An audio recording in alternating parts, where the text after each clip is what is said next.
ustedes de fiscalizar tanto al gobierno anterior y póngase a fiscalizar el suyo, que ilegalidades manifiestas como estas no las van a poder negar. Hay una circular de octubre del 21 en la que se dice, cosa que jamás se había hecho en la sanidad pública, que los directivos van a pasar a cobrar las guardias que hagan los directivos. Por supuesto, no se publicó. Estaba haciendo una actividad extraordinaria que la ley no le permite, estaba cobrando retribuciones por ello que la ley no le permite. Lo peor, no solamente han conocido, sino que han consentido y finalmente han justificado esa actuación ilegal del gerente. La actividad extraordinaria para bajar listas de espera ahora son sobresueldos. Pero entonces, ¿cómo llamamos a pagar 25.000 euros en un máster en el IES de gestión sanitaria a anteriores gerentes del gobierno de la señora Andreu?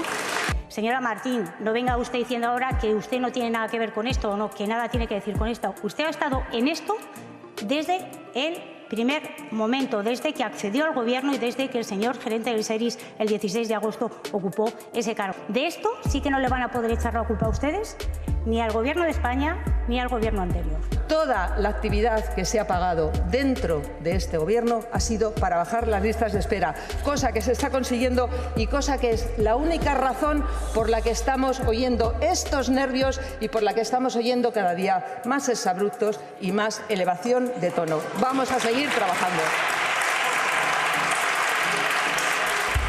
¿Qué tal? Muy buenas noches. Ya lo han escuchado, esa ha sido la justificación de María Somalo a esa pregunta, de María Martín a esa pregunta de los socialistas. Toda la actividad que se ha pagado dentro de este gobierno, ha dicho, ha sido para bajar las listas de espera y la única razón del nombramiento del actual gerente ha sido para completar esa estructura del SERIS.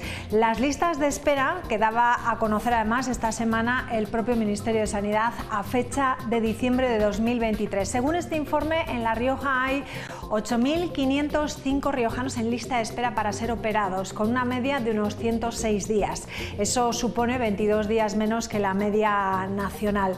Las especialidades con más pacientes son traumatología, aquí lo estamos viendo, con 2.005 pacientes, oftalmología con 1.692 y cirugía general 1.648 pacientes. La Rioja registra la tercera peor tasa del país con estas cifras. Los mejores comunidades autónomas son Madrid con 51 días y País Vasco con 61. De los 8.000 pacientes en lista de espera aquí en La Rioja, el 21% llevan más de 6 meses esperando y afecta principalmente a neurocirugía con el 42% y a cirugía plástica con el 40%. Según este informe, los riojanos esperamos por lo tanto una media de 54 días para que nos den también una cita con el especialista. Las más demandadas son oftalmología, que lo estamos viendo aquí, 5.938 personas están en lista de espera, oftalmología unas 1.480 y cirugía general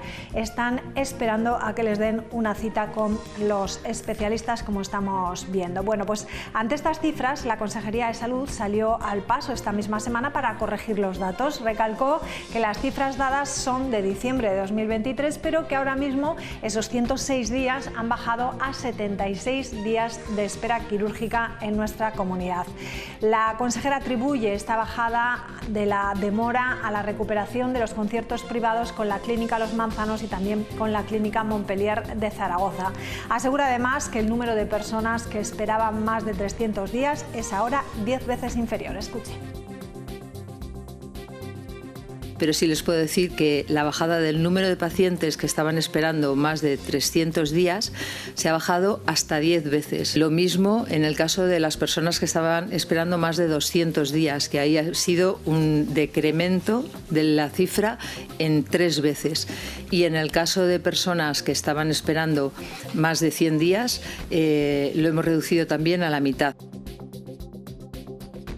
Y otro tema sobre la mesa esta noche será la ley de vivienda, mientras desde el Ministerio se trata de buscar esa fórmula de contener los precios de los alquileres y de buscar una solución habitacional ante la subida de precios. Encontramos en la prensa estos titulares que nos han llamado mucho la atención. Por ejemplo, un tribunal avala un piso turístico en una comunidad de vecinos de Los Remedios, en Sevilla. La audiencia sevillana ha tumbado la prohibición que fijó la comunidad y recuerda además que el alquiler turístico pues no está incluido en la limitación de establecer actividades mercantiles en las viviendas. La comunidad llegó a colocar carteles de rechazo a ese piso turístico en la misma puerta de la vivienda.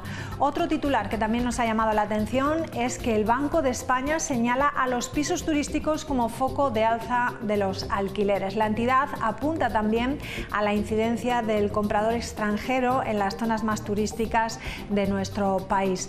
Otro titular más: España suma cerca de 60.000 nuevas plazas de alquiler turístico en un solo año y el 50% se concentran en ciudades como Madrid, Valencia y también Málaga. Exceltur advierte además del crecimiento desbocado de los pisos turísticos y han pedido actuaciones decididas para atajarlo, porque según los expertos la proliferación de pisos turísticos está teniendo un gran impacto sobre el acceso a la vivienda, es decir, a más alquiler vacacional tenemos menos oferta residencial y los precios, bueno, pues van en aumento, son más altos. Fuera de España, en ciudades como Nueva York, encontramos también otros titulares. Les pusieron, ya lo saben, en Nueva York un tope en septiembre del año pasado. Las restricciones en la ciudad de los rascacielos a esos alojamientos de corta estancia han hecho bastante daño a plataformas como Airbnb, que vieron decaer sus reservas en un 80%. La consecuencia, ¿cuál ha sido? Bueno, pues que ha empezado a generar un mercado negro. Hoy plantearemos sobre la mesa cuál es la solución al elevado precio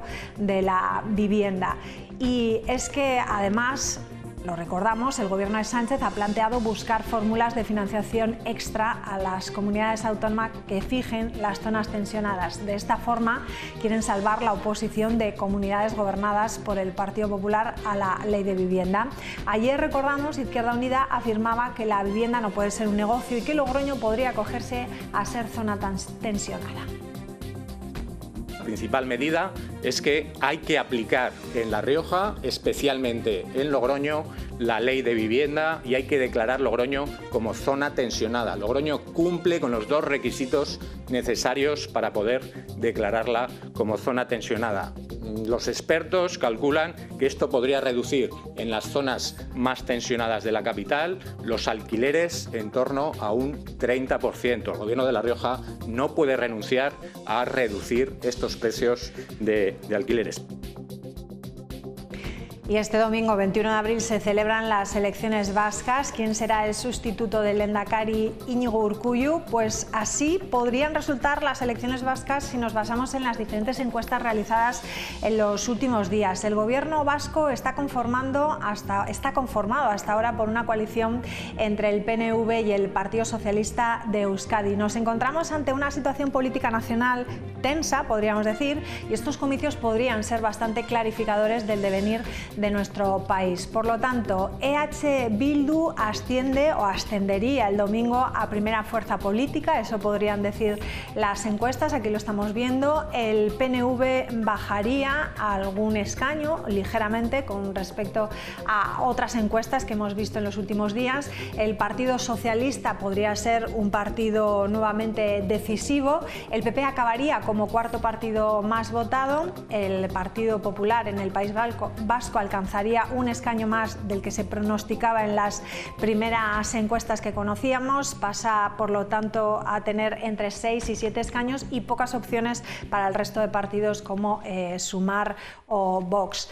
Encuestas que dan la victoria a EH Bildu a pesar de las palabras de su candidato, de Pello Otxandiano, sobre ETA. Hoy buscaba el perdón, aunque sigue sin verbalizar que ETA fuera un grupo terrorista. Busca el giro, mostrando su cercanía con las víctimas y asegurando que él mismo se compromete a seguir dando pasos a partir del domingo, porque reconoce que lo hecho hasta ahora por la izquierda abertzale pues es insuficiente. Me parece que Euskadi se merece un lehendakari que condena todo tipo de violencia de las que ha habido en este país, que tiene una memoria global para el conjunto de las víctimas de la violencia de este país, también las víctimas del terrorismo de ETA. Con esas palabras yo pude herir la sensibilidad de las víctimas de ETA, pido perdón desde aquí. La cercanía al dolor de todas las víctimas y en especial a las víctimas de ETA. Es todo un insulto, yo creo que a la capacidad de entendimiento de la gente, como las palabras de Pello Ochandiano esta misma mañana, intentando reparar lo que es irreparable, y es su convicción de que ETA no es una banda criminal. Por mí se pueden ir a la mierda Ochandiano, Otegi y todos los que pactan con ellos. Porque ponen su proyecto político por delante de las personas, porque ponen a su partido por delante de los vascos, y nosotros no. Enseguida vamos a hablar de todo ello en la tertulia, pero antes quiero que sepan que el futuro de ACAP Rioja, la asociación que lleva luchando contra los trastornos de la conducta alimentaria aquí en La Rioja desde hace 30 años, está pendiente de un hilo. Este año se han quedado sin subvenciones públicas. Se trata de una asociación que ha atendido a cerca de 8.000 pacientes y también a sus familiares a lo largo de estos años, que ha estado ocupando el hueco que hay entre unos recursos sanitarios escasos para este tratamiento, recursos sanitarios públicos y también los tratamientos privados que no alcanzan todos los bolsillos.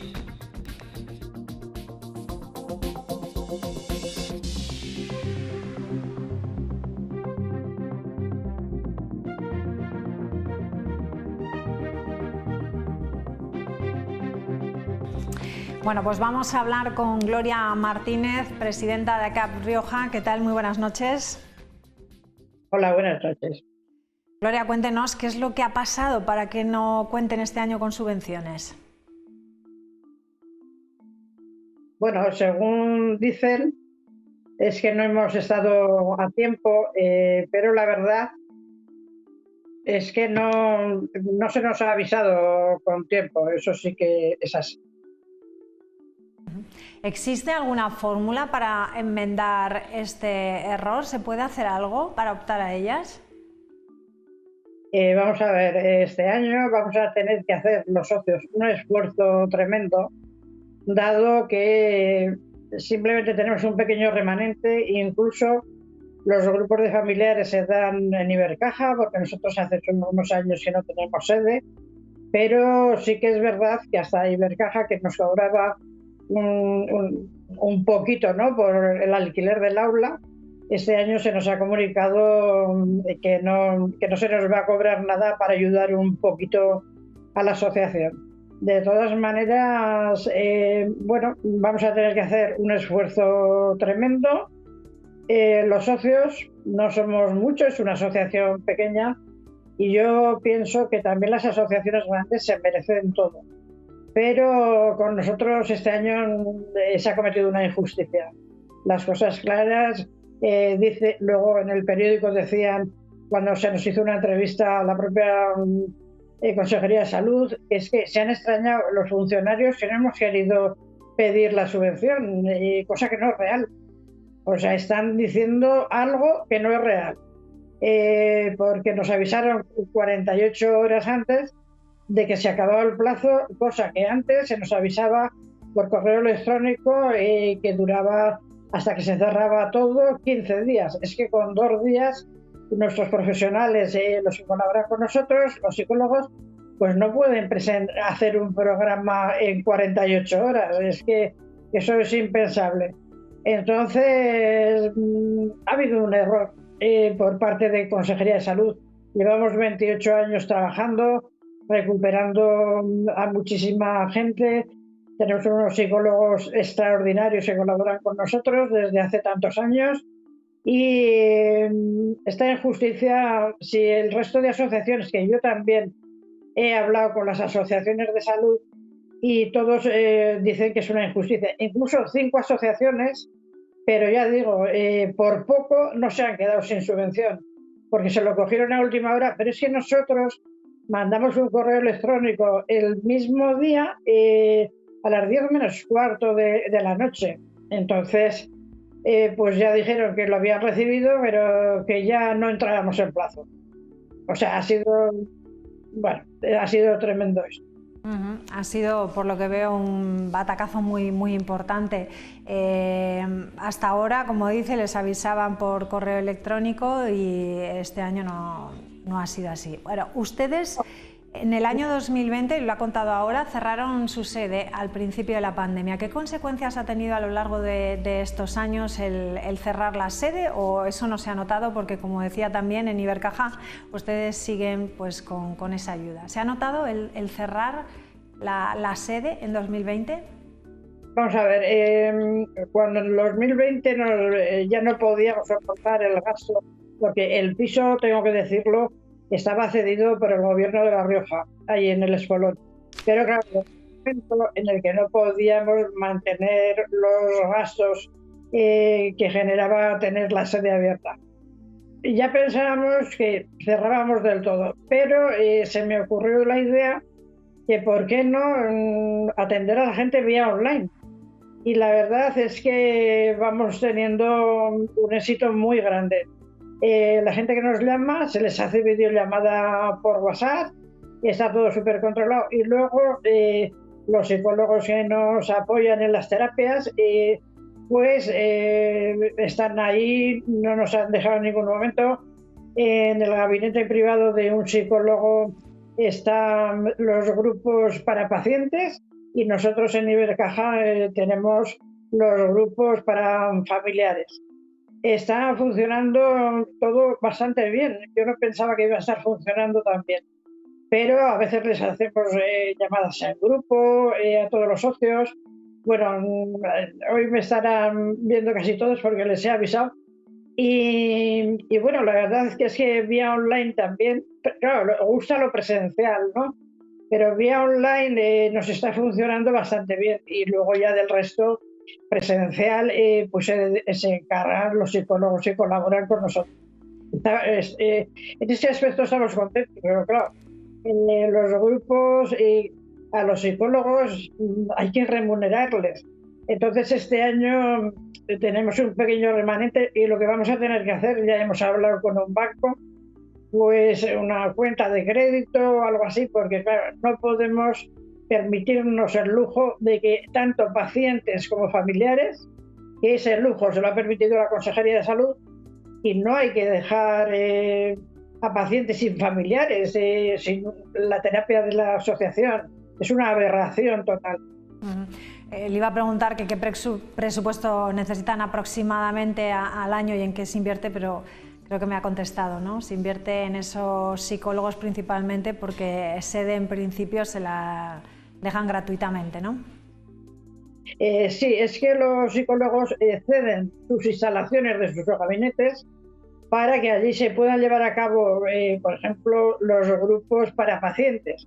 Esos grupos, aunque estén en un gabinete privado, la gente no tiene que pagar nada, porque si están subvencionados, pues es totalmente gratuito, pero claro, de ahí les tenemos que pagar algo a estos psicólogos que colaboran con nosotros, que son muchos años, se portan genial con la asociación, y digo que esto tiene que seguir así. Y desde luego la Consejería de Salud, la sensibilidad para unos pacientes y unos familiares, y no nosotros, sino cualquier asociación, que nos merecemos todo. Hubo aquí un presidente de La Rioja que me dijo: sin las asociaciones, los gobernantes no estamos completos, porque las asociaciones son las que trabajan para el gobierno que esté cada temporada, ¿no? Entonces, nos merecemos, no nosotros, todas las asociaciones. Las grandes les entra dinero por cualquier lado, ¿no? Del IRPF, de otras cuestiones, y son muchísimos socios. Pero las asociaciones pequeñas lo pasamos francamente mal. Y lo que queremos es que estemos dando ese servicio que llevamos ya 28 años, dando ese servicio. ¿A usted le ha tentado llamar a la propia consejera? Bueno, yo es que he llamado, yo soy una persona que soy muy inquieta. Bueno, una de mis psicólogas me dice que soy culo inquieto, ¿no? De todo lo que me muevo. Entonces yo llamé a la secretaria del presidente Capellán para que me recibiese, pero bueno, la contestación es que, claro, que esto lo tiene que solventar la consejera. Y la consejera no lo ha solventado. Entonces sé que los funcionarios, que son majísimos, llevo tantos años con ellos y he aprendido mucho de ellos. Bueno, pues hasta ellos están molestos, porque me lo han dicho por fuera parte, y es que esto no se le puede hacer a una asociación, aunque no hayamos entrado en el plazo, pero por culpa de ellos, no por culpa nuestra, que son ellos los que no nos han avisado y nosotros esperando. Además se adelantaron mucho las subvenciones, pues casi 2 meses se han adelantado las subvenciones. No sé, nosotros y muchas asociaciones no nos habíamos enterado de que se habían adelantado las subvenciones. Entonces me parece mal esto que han hecho y que nosotros estábamos esperando que nos avisase vía mail. O sea, es así, como avisaban siempre. ¿Conoce otras asociaciones que les haya pasado lo mismo? ¿También asociaciones pequeñas que estén en la misma situación que ustedes? Bueno, 5 asociaciones entraron de casualidad a la subvención, porque ya las iban a dejar fuera también. Pero tuvieron suerte, no sé por qué, por dónde se enteraron, y les dieron subvención a última hora, que si no hubiéramos sido 6 asociaciones sin subvención. Pero solo hemos quedado nosotros. Parece que nosotros somos los que siempre nos pasa cosas. Cerrar la asociación, y, digamos, la sede, una serie de cosas. Pero bueno, ese año trataremos de que a nadie le falte de nada.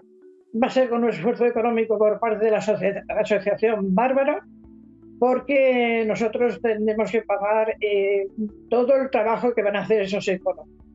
Entonces, pero bueno, ya digo, tenemos un pequeñísimo remanente que va a ir a los psicólogos para que el trabajo de acá de este año no se vulnere a los pacientes y familiares.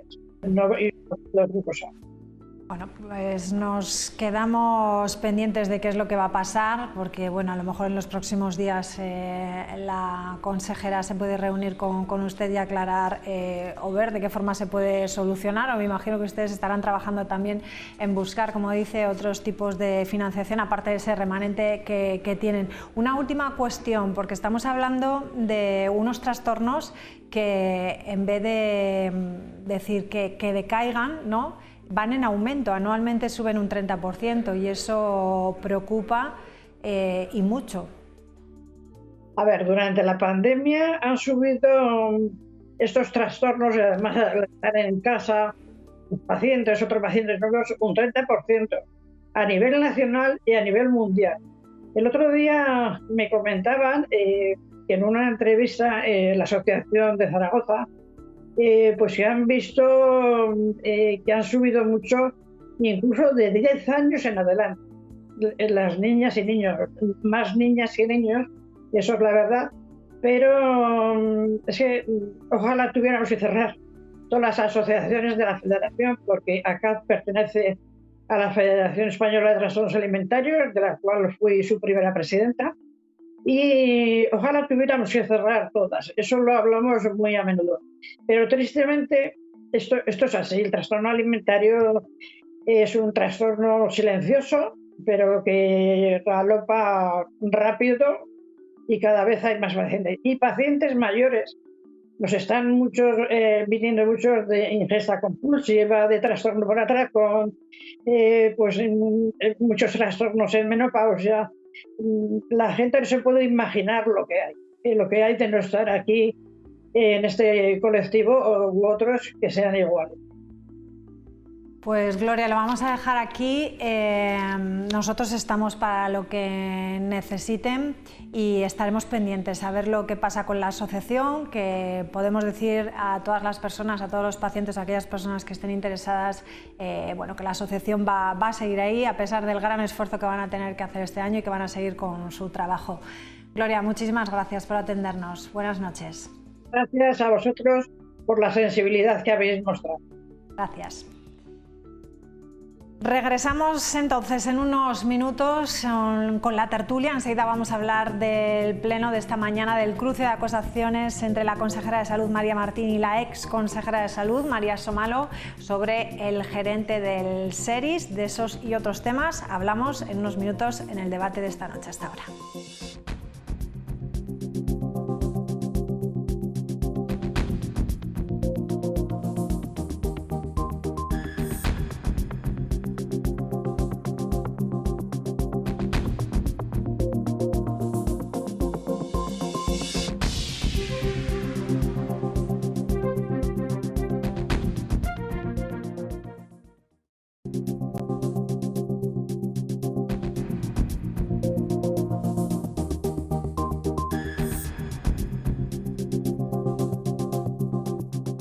que les diría, dejen ustedes de fiscalizar tanto al gobierno anterior y póngase a fiscalizar el suyo, que ilegalidades manifiestas como estas no las van a poder negar. Hay una circular de octubre del 21 en la que se dice, cosa que jamás se había hecho en la sanidad pública, que los directivos van a pasar a cobrar las guardias que hagan los directivos. Por supuesto, no se publicó. Estaba haciendo una actividad extraordinaria que la ley no le permite. Estaba cobrando retribuciones por ello que la ley no le permite. Lo peor, no solamente han conocido, sino que han consentido y finalmente han justificado esa actuación ilegal del gerente. La actividad extraordinaria para bajar listas de espera ahora son sobresueldos. Pero entonces, ¿cómo llamamos a pagar 25.000 euros en un máster en el IES de gestión sanitaria a anteriores gerentes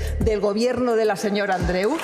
Señora Martín, no venga usted diciendo ahora que usted no tiene nada que ver con esto o no, que nada tiene que decir con esto. Usted ha estado en esto desde el primer momento, desde que accedió al gobierno y desde que el señor gerente del SERIS el 16 de agosto ocupó ese cargo. De esto sí que no le van a poder echar la culpa a ustedes, ni al gobierno de España, ni al gobierno anterior. Toda la actividad que se ha pagado dentro de este gobierno ha sido para bajar las listas de espera, cosa que se está consiguiendo y cosa que es la única razón por la que estamos oyendo estos nervios y por la que estamos oyendo cada día más exabruptos y más elevación de tono. Vamos a seguir trabajando.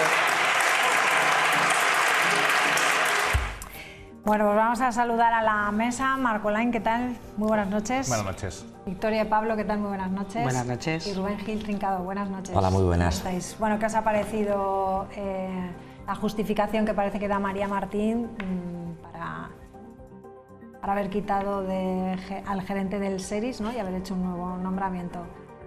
Bueno, yo creo que ha hecho balones fuera. O sea, háblame de peras que yo te voy a contestar con manzanas.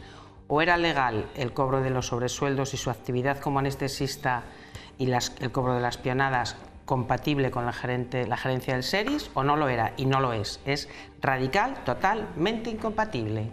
Todo lo demás que adorne de ustedes hicieron, ustedes no hicieron, si es mucho más sencillo decir, pues mire, sí, aquí hubo una equivocación y se rectificó y se le cesó porque efectivamente realizaba dos actividades totalmente incompatibles. Yo en esas y tú más, y el no reconocer cuando se mete la pata me parece un error político. Porque en noviembre hicieron una modificación, ¿no? Claro, y de hecho lo que hicieron a Álvarez, porque él debió decir yo voy a seguir cobrando mis pionadas como anestesista, a mí esto no me lo quitáis porque ahí se os queda la gestión, y lo que hicieron fue en el organigrama bajarle un nivel y crear expresamente un puesto a medida que sí era compatible con esa otra actividad y poner por encima al nuevo gerente del SERIS, que también nos lo mandan de Castilla y León, que iremos a hablar de él porque también de allí lo echaron y nos lo han mandado para aquí con patada para adelante, o sea que también tendremos noticias suyas con ese tema de los cobros. Rubén. Sí, pues yo estoy de acuerdo con María Victoria. Al final esto lo que es el y tú más. Yo creo que ha sido un error del gobierno actual, les ha pescado. Y entonces, pues bueno, pues antes de reconocer el error y decir, no, es que el gobierno antes hizo no sé cuál, pues bueno, han tirado porque la culpa la tiene el de antes, pero estamos en lo de siempre. Yo creo que, bueno, pues hay un error, se corrige y intentar que no vuelva a pasar. Pero bueno, yo creo que como la política actual todo es y tú, y tú, y tú, y tú, pues así seguimos. Y parece que no va a cambiar. Pero justificarlo con las listas de espera, ¿sí? No tiene nada que ver.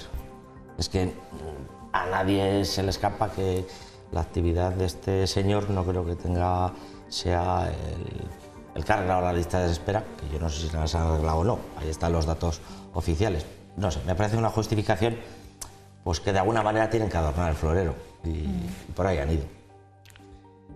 Bueno, yo desconozco a nivel jurídico si realmente se había cometido una ilegalidad o no y por eso han tenido que reajustarlo o no. Yo sí que sé que al final el sistema sanitario de La Rioja, sí que el tema de las peonadas puede ser algo como en momentos muy puntuales como una solución, pero realmente no deja de solucionar un problema estructural que nos encontramos en la sanidad. Es decir, No sé hasta qué punto es sostenible para la sanidad riojana que tengamos un sistema de peonadas, tal y como está planteado actualmente, con la idea de reducir o como un impacto sostenido en el tiempo para reducir las listas de espera, cuando realmente hay que hacer un trabajo mucho más estructural desde el principio. Entonces, desconozco, insisto, si jurídicamente está bien o no está bien planteado esas modificaciones, pero lo justifican en base a una reducción de listas de espera en la que se utilizan unas peonadas, pero es que el problema es que en sí las peonadas en sí hay que estructurarlo de otra forma, porque si lo seguimos sosteniendo en el tiempo vamos a generar un problema a medio plazo mucho peor. Venga, pues vamos a hablar de las listas de espera. Esos datos que daba el Ministerio, que decía que teníamos 106 días de media, ¿no?, para una operación quirúrgica. El Gobierno dice que esos datos son de 2023 y que en estos meses se ha conseguido bajar a 76 días, creo. El objetivo de Capellán era llegar a los 60 días en un año, ¿eh? Ese era el objetivo que se ha marcado. Sí que es verdad que se han incorporado pues, el sector privado, que contribuye también a realizar operaciones y acciones que reducen esa lista de espera, y sí que es probable que se esté reduciendo, pero insisto que hay que hacer dos planteamientos. Por un lado, un planteamiento de emergencia para reducir de manera inmediata o mejorar las cifras lo antes posible, pero no debemos descuidar que el sistema sanitario de La Rioja requiere una reestructuración bastante importante para no solamente retener el talento del personal sanitario, sino también para dotar de los medios, dotar de todo lo que se necesita para que realmente el sistema público de La Rioja sea capaz por sí solo de que las listas de espera entren dentro de términos aceptables. Cosa que, entre unas cosas y otras, algo está pasando, que pese a que los ciudadanos cada vez pagan más impuestos, cada vez estamos viendo que el sistema sanitario, insisto, pese a todos los esfuerzos de mucha gente, no estamos en unos niveles que se corresponderían para los impuestos que los ciudadanos están pagando. Entonces, algo está pasando. ¿El qué? Eso es lo que hay que buscar. Con los datos del Ministerio, La Rioja era la tercera comunidad a la cola, ¿no? No, por la cola, la tercera comunidad, eso es, sí. Con más lista de espera. Bueno, yo creo que esa guerra de cifras, el Ministerio dice que tenía una lista de espera de 106 días, la Consejería dice que de 76. Yo creo que todos los que usamos la sanidad pública vemos lo que tardan en llamarte, no solo para las intervenciones, sino para una simple ecografía. Por yo de urología les puedo hablar todo lo que quieran, ya vamos esperando un montón de meses.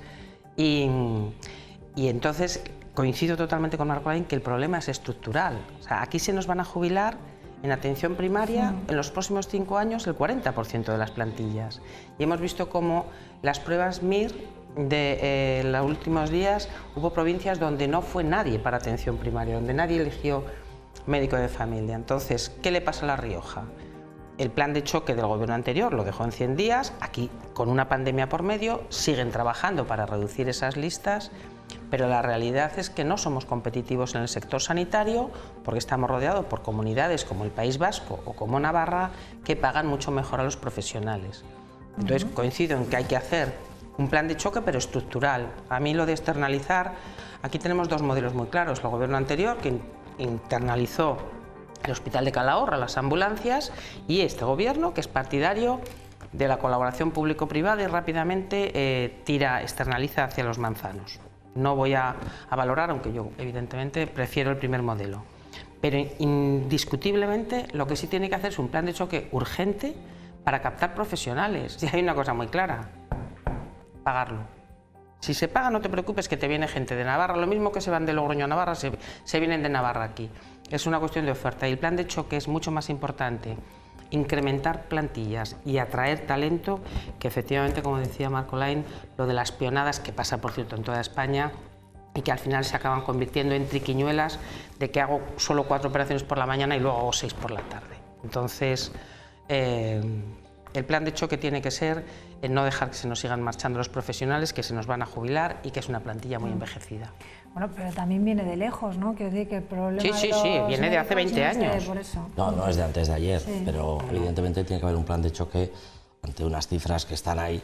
Decía la Victoria, si el 40% de los médicos se van a jubilar, hay que intentar atraer talento y que la gente se quede en La Rioja, no que se traslade en País Vasco, Navarra y otras comunidades. Eso es absolutamente fundamental. Yo puedo hablar de mi experiencia personal. últimos 2 meses en oftalmología. Pues a mí de cataratas estoy encantado con la sanidad pública, Hospital San Pedro, no la otra historia que hay por ahí. Ha sido rápido, una maravilla y estoy encantado. Ahí sí que creo que han avanzado en determinadas áreas muy concretas, que había un tapón, sí que creo que han avanzado, pero hay otras que, bueno, que siguen durmiendo el sueño de los sustos, por lo que conozco a mucha gente y que se quejan a diario. Creo que es algo mucho más estructural que algo de un titular de prensa, que al final es lo que se pretende. Por las cifras, 100 días, 70, 70-100, creo que es algo mucho más gordo. Y luego, si me permites, una cosa que como ciudadana me parece indignante es la ingeniería estadística. No me topes que solamente me pones a los primeros 50 de la lista y a los más antiguos me los has sacado ya de la lista porque llevan 11 meses esperando. Y eso se está haciendo, y no digo solo aquí, en muchos sitios, pero aquí también. Hombre, aquí llegó a se está sacando a gente de lista que lleva hasta 1 año esperando, fíjate, para cataratas. Ha habido gente que ha tocado.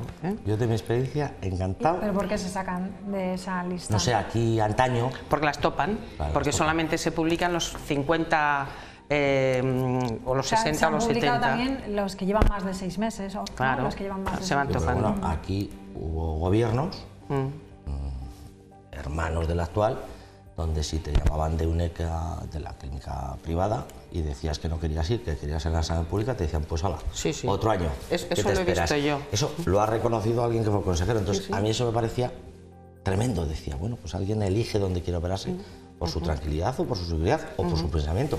Llegó a suceder eso, espero que ahora no esté sucediendo, espero. Bueno, habéis coincidido en las consultas más demandadas, ¿eh? Oftalmología y urología. Sí, yo puedo decir qué pruebas estamos esperando hace varios meses, con carácter preferente. Y evidentemente, puesto que es de urología, no es para mí. ¿Pero cuánto tiempo llevas esperando? ¿Meses? Pues de las más con demandadas, carácter preferente... dicen, pero en consulta me hablas. Prueba. En prueba, bueno. Cistoscopia sin fecha. Y prueba de próstata sin fecha. Pues aquí la media es de 54 días la consulta. Pues nosotros lo tenemos ya muy superado. Vale. Marcolain, te pregunto por las ambulancias.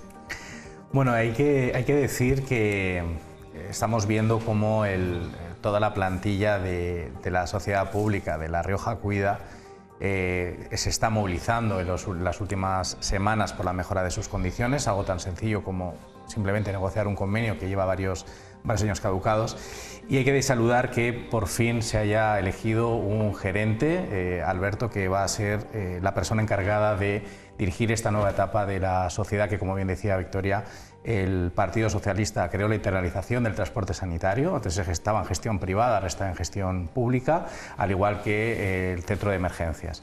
Lo que ha ocurrido es verdad que no solamente por la mera creación y la internalización ya estaba todo hecho, había que hacer un plan bastante interesante de sostenibilidad y demás, que la verdad que no se hizo, y es normal que estemos viendo a la plantilla en la calle protestando porque se ha demorado mucho tiempo el nombramiento de un gerente. No se ha trabajado en las condiciones laborales que todos los profesionales de la asistencia extrahospitalaria y de emergencias de La Rioja requería y necesitaba, y ahora estamos en una nueva etapa que a ver cómo evoluciona. Las buenas intenciones son siempre positivas, pero hay que traducirla con hechos, y el nuevo nombramiento del gerente de la Sociedad Riojana de Cuidados Integrales esperemos que efectivamente se traduzca en justicia para todos los empleados y empleadas de esta empresa. ¿Algo que añadir a esto? Si no, pasamos ya de tema y hablamos de vivienda. Yo creo que el sistema de emergencias, la gente que está trabajando ahí es una auténtica maravilla, y yo también aquí me gustaría destacar a Galeno, el helicóptero medicalizado que por fin tiene La Rioja, que algunos se reían en su día y que está haciendo una labor extraordinaria, en mi opinión. Pues queda dicho. Vamos a hablar de vivienda. El gobierno de Sánchez planteaba buscar financiación extra a las comunidades autónomas que fijen zonas tensionadas. Aquí en La Rioja ya han dicho que no piensan aplicar la ley de vivienda. Hemos oído esta semana a Alfonso Domínguez, hemos oído también al alcalde de Logroño diciendo que ellos van a hacer sus políticas, y me gustaría también que escuchásemos a Izquierda Unida, que sí que considera que Logroño puede ser una zona tensionada. El Gobierno de La Rioja se opone al anuncio del Ministerio de Política Territorial Creemos que los fondos destinados a la mejora de la vivienda, muchos de los cuales además son fondos europeos, no tienen que tener un condicionante al ejercicio legítimo de las competencias propias de cada una de las comunidades autónomas. Creo que el mensaje que tenemos que lanzar desde el Ayuntamiento de Logroño es que los jóvenes, las familias, aquel que quiere iniciar un proyecto de vida, en Logroño lo va a tener más fácil, porque el patrimonio municipal de suelo va a cumplir esa finalidad que ya establece la ley, que es cumplir una finalidad social. La principal medida es que hay que aplicar en La Rioja, especialmente en Logroño, la ley de vivienda y hay que declarar Logroño como zona tensionada. Logroño cumple con los dos requisitos necesarios para poder declararla como zona tensionada. Los expertos calculan que esto podría reducir en las zonas más tensionadas de la capital los alquileres en torno a un 30%. El Gobierno de La Rioja no puede renunciar a reducir estos precios de alquileres. Bueno, pues hay que regular o no hay que regular los precios de los alquileres.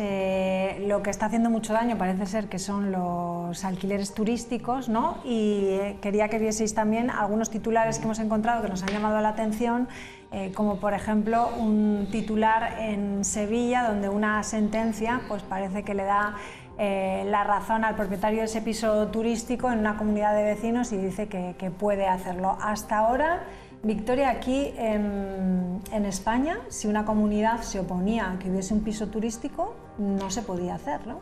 Bueno, ¿No hay que haber un acuerdo? ¿Cómo es la situación? Yo he estado mirando la sentencia y he visto que entra en contradicción con dos sentencias del Tribunal Supremo de diciembre en relación a unos pisos de Oviedo. Y en aquel momento sí que autorizó a la comunidad de propietarios a prohibirlo o a limitarlo. La Audiencia de Sevilla lo que dice es que en sí un apartamento turístico no es una actividad mercantil, que es lo que la ley de propiedad horizontal le permitía limitar a las comunidades de propietarios. Pero vamos, lo que viene a decir la sentencia es de perogrullo y de sentido común. Oiga, tiene que ser el ayuntamiento el que regule la limitación de esos apartamentos turísticos, como ha hecho Logroño o como hizo, estableciendo que solamente podían ser en un primer piso. Y, bueno, y autorización. Pero está claro que algo hay que regular porque eso sí que está machacando el alquiler, porque la mayor parte, leí una estadística hoy, que el 54% de los se había subido hasta el 54% de los apartamentos de temporada y se había reducido al 15% los alquileres permanentes y estables. Yo no coincido con Izquierda Unida y yo no creo que todo Logroño deba ser declarada una zona tensionada. Es más, yo creo que los alquileres en Logroño están están evidentemente elevados como en toda España, pero en comparación con otras ciudades están bastante más moderados. Y además no olvidemos que fruto de la pandemia y de las medidas de protección de la pandemia, las subidas de los alquileres en los últimos 3 años han estado limitados al 3% este año, al 2% en el 2023 y al 2% en el 2022, que fue una medida para paliar el tema de las medidas urgentes de la pandemia. Entonces, en ese sentido, que hay que regularlo, sí, que tiene que ser la comunidad autónoma, los ayuntamientos, porque son unas competencias transferidas a las comunidades autónomas. Pero eso sí, hay libertad y autonomía.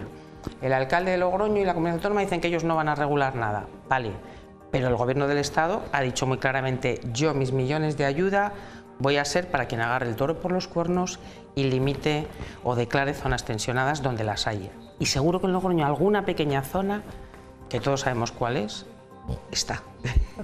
Esas ayudas, ¿cómo llegarían? O sea, ¿para qué serían las ayudas del Estado, digo? ¿Serían para que la comunidad autónoma pues lo invierta a lo mejor en hacer pisos? Bueno, cada uno me imagino que lo podrá utilizar como quiera. Eso todavía no se ha dado a conocer. Todavía no se ha dado a conocer. No se conoce.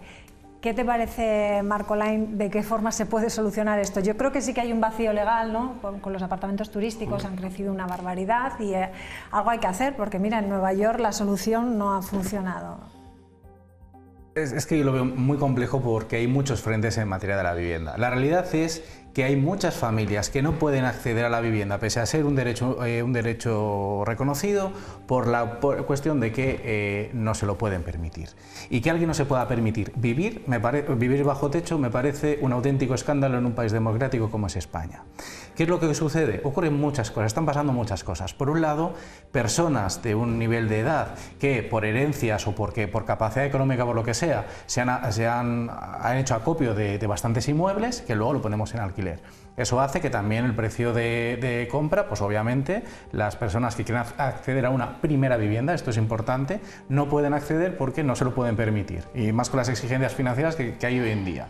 Luego nos encontramos que todo el tema de los pisos turísticos, que por supuesto afecta, no creo que sea el problema. Lo que sí que tenemos que intentar hacer es que haya un registro en condiciones, al igual que en cualquier otra actividad económica, cualquier empresa tiene que tener su debido registro, su debido tal, pues los pisos turísticos deben cumplir con una normativa y las autoridades en este caso tienen que velar por el cumplimiento. Lo que no puede ser es que yo esté compitiendo con, que me parece legítimo, que no digo que no existan pisos turísticos, pero sí que tiene que cumplir con una serie de normativas para, igual que otro tipo de establecimientos hosteleros, también tenga que cumplir. Hacia ahí tenemos que ir. Entonces, creo que por un lado tenemos que gravar que haya personas, no hablo de grandes fondos y tal, que eso también me parece mal, sino que hay personas, familias normales y corrientes que han hecho un acopio de un montón de inmuebles y que lo que están haciendo es verdadero lucro aprovechándose de la necesidad de mucha gente que necesita su primera vivienda. Vamos a grabar eso, pero eso no interesa por lo que sea. En segundo lugar, vamos a fomentar el acceso de la primera vivienda de jóvenes para que puedan emanciparse, y vamos a utilizar una herramienta que tiene La Rioja, que es el IRBI, vamos a utilizar el mundo rural, vamos a utilizar las oportunidades que tiene La Rioja para generar vivienda y oportunidades. Y con esto termino. Aquí hay una cosa que yo siempre he dicho, cuando hablamos de las grandes ciudades, que las ciudades, el Logroño es muy cómodo para vivir, pero cuando hablamos de vivir en los pueblos, yo siempre digo que si en vez de hablar de vivir en pueblos, hablaríamos en los mismos términos que cuando hablamos de urbanizaciones, ¿no? Es decir, cerca de Logroño, con médico que iría una vez a la semana a visitarnos, transporte público también garantizado. Si empezáramos a hablar en esos términos, mucha gente diría, pues sí, se ve mucho mejor que una urbanización. Entonces tenemos que también cambiar la estructura para aprovechar el mundo rural como un medio para vivir para muchos jóvenes. Y grabar... Mucho trabajo. Sí, es mucho trabajo, y sobre todo grabar a esas familias que hacen un acopio enorme de un montón de inmuebles y que se lucran de ese negocio. Claro, el problema ahora es que no hay vivienda, ¿no?, para alquilar. Claro, yo creo que el problema es que no hay vivienda. Yo escuchaba ahora a Conrado, el alcalde de Logroño, y decía, no lo vamos a hacer porque en Logroño hay, bueno, todo el mundo puede hacer lo que quiere y demás. Yo creo que en Logroño hay determinadas zonas que pueden ser zonas tensionadas. ¿Cuál es el problema aquí también muchas veces? Porque como el gobierno central dice A, aquí decimos B, o viceversa.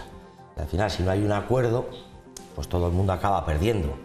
Pero yo, vamos, Marco Lain, estoy totalmente de acuerdo. O sea, ya vale de decir Logroño, Calahorra, Arnedo, Alfaro, Haro, porque creo que el medio rural tiene la oportunidad, y las personas tienen la oportunidad de vivir en el medio rural, que es una urbanización mucho más bonita que cualquiera, médico, con sus comercios que van todos los días a la puerta de casa, no hay que desplazarse, la barra de pan y todo te lo dejan en la puerta de tu casa. Creo que es la oportunidad para el medio rural. También ahora el gobierno anunció hace escasos meses una medida que yo creo es bastante ambiciosa, de subvencionar hasta el 40% de la compra en municipios menores de 5.000 habitantes, y yo creo que eso va a ser una oportunidad para que haya vivienda en la comunidad autónoma, en los núcleos de población pequeños. Pero el problema es que no hay vivienda. Alguien me dirá, en Logroño, ¿dónde tenemos vivienda para alquilar o para residir?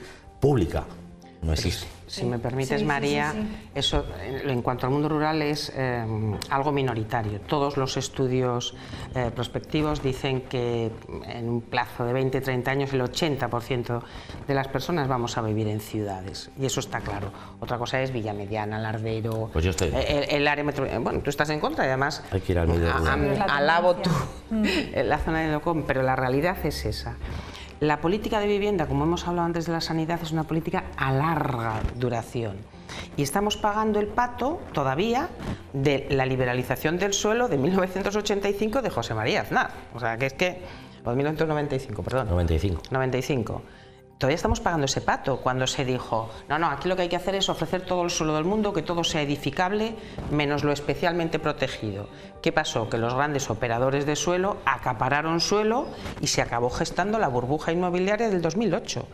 Y luego todas las administraciones de todos los colores políticos, los ayuntamientos descubrieron que se ingresaba mucho dinero por las licencias de la construcción. Todos, de todos los colores. acapararon y obtuvieron mucho dinero, se gestó una burbuja y se abandonó la política de la construcción de viviendas de protección oficial, viviendas de promoción pública, viviendas de precio tasado, que fueron muy interesantes para los promotores y los constructores en la década de los 90. Y para eso está libre, como dice Marco Lain. Y o volvemos a eso, como tiene Francia. Francia tiene un parque inmobiliario de vivienda pública, pues que el 40% a lo mejor de la población tiene acceso a ella. Y aquí nos hemos olvidado por completo. Hay que pensarlo. Nos tenemos que ir, pero de las elecciones vascas, ¿qué va a pasar con el Partido Socialista? ¿Va a ser decisivo? ¿Va a ganar Bildu? Así brevemente. El Partido Socialista va a ser decisivo. Va a haber un empate entre el PNV y Bildu, a escaños. Entonces, pacta con PSOE. Vamos a ver. Pedro Sánchez cambia de opinión habitualmente. En ECO no cambia. Sí que veo un incremento del nacionalismo en Euskadi. Sí, bueno, pues lo sabremos el domingo. Gracias a los tres. Y a todos ustedes, nada, nos despedimos ya y les dejamos con Qué Vida y veremos a ver qué pasa el domingo en esas elecciones vascas que son decisivas para ver también el devenir, ¿no?, del país, a ver qué pasa. Adiós, buenas noches.